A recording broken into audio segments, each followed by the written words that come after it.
14వ రాష్ట్రపతి దళిత వర్గానికి చెందిన రామ్నాథ్ కోవింద్ ఎన్నికైన సందర్భంగా వారికి నెల్లూరు బీజేపీ తరపున శుభాకాంక్షలు తెలియజేశారు. ఈ సందర్భంగా నెల్లూరు బీజేపీ కార్యాలయంలో ఏర్పాటు చేసిన విలేకరుల సమావేశంలో ఆ పార్టీ జిల్లా అధ్యక్షుడు సురేందర్ రెడ్డి మాట్లాడుతూ, మొట్టమొదటిసారిగా బీజేపీకి చెందిన వ్యక్తి ఈ దేశానికి అత్యున్నత స్థాయి పదవైన రాష్ట్రపతిగా ఎన్నిక కావడం చాలా ఆనందదాయకమన్నారు. ఒక సాధారణ వ్యవసాయ కుటుంబం నుంచి వచ్చిన శ్రీ వెంకయ్య నాయుడు గారు ఈరోజు భారతదేశంలో ఉండే 2వ అత్యున్నత స్థానానికి అభ్యర్థిగా ఎంపిక చేయడం ఏదైతే ఉందో ఉపరాష్ట్రపతి పదవికి ప్రపంచంలో ఏ మూలన్న ప్రతి తెలుగు వాడికి గర్వకారణంగా మేము భావిస్తున్నాం. మీకు తెలుసో తెలియదు, ఆయన 6 సార్లు ఎన్నికల్లో పోటీ చేశారు. 6 సార్లు, 3 సార్లు లోక్సభకి, 3 సార్లు అసెంబ్లీకి. రాజ్యసభ యొక్క గౌరవ ప్రతిష్టలు కాపాడడంలో వెంకయ్యనాయుడు గారు ఇప్పటి వరకు ఉన్న ఉపరాష్ట్రపతులు అందరికంటే ముందుంటాడని మాకు పూర్తి విశ్వాసం ఉంది. వారికి సందర్భంగా శుభాకాంక్షలు తెలియజేస్తున్నాం. వెంకయ్యనాయుడు గారికి సంబంధించిన విషయం, గ్రామాల్లో పర్యటించినప్పుడు కేంద్ర ప్రభుత్వం చేసిన అభివృద్ధి పథకాలు గురించి తెలియజేస్తే జనరల్ అకౌంట్, ప్రధానమంత్రి సురక్ష బీమా అకౌంట్ కొన్ని పథకాలు తప్ప మిగతా కార్యక్రమాలు కూడా కేంద్రం చేస్తున్న భావన ప్రజల్లో లేదు.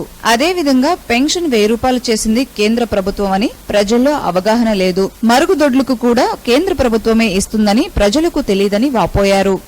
కేంద్ర ప్రభుత్వం చేస్తున్న అభివృద్ధి గురించి తెలియజేస్తే కొన్ని తప్ప జనరల్ అకౌంట్, ప్రధానమంత్రి సురక్ష బీమా అకౌంట్, ఉజ్వల గ్యాస్ పథకం కేంద్రం చేస్తుందనే భావన ప్రజల్లో లేదు. పెన్షన్ 1000 రూపాయలు చేసింది కేంద్ర ప్రభుత్వం అనే అవగాహన లోపం ఉంది. అదేవిధంగా మరుగుదొడ్లు, ఇవంతా కూడా కేంద్రమే డైరెక్ట్ గా మరుగుదొడ్లకి స్వచ్ఛ భారత్ పేరుతో నిధులు ఇస్తుందనే అవగాహన కూడా కొంతమేరకు ప్రజల్లో లేదు. గ్రామీణ ప్రాంతాల అభివృద్ధి చెందితేనే ఈ దేశం అభివృద్ధి చెందొద్దని నరేంద్ర మోడీ గారు గ్రామాలకు డైరెక్ట్ గా నిధులు ఇవ్వడమే కాకుండా గ్రామాల అభివృద్ధికి ఉపాధి హామీ నిధులను కూడా లింక్ చేసి గ్రామాల్లో రహదారులు, గ్రామాల అభివృద్ధికి అవకాశం కల్పించాడనే విషయం ఎక్కడా కూడా ప్రజల్లో అవగాహన లేదు. మొన్నటి రోజుల కేబినెట్ సమావేశంలో ముఖ్యమంత్రి గారు బెల్ట్ షాపుల మీద గట్టి చర్యలు తీసుకుంటున్నామని చెప్పారు. మేము సంతోషించి ఆహ్వానిస్తున్నాం. బెల్ట్ షాపులకు సంబంధించి ఇందాక చెప్పారు, ఎవరు కూడా వెనకపోవాల్సిన లేదు.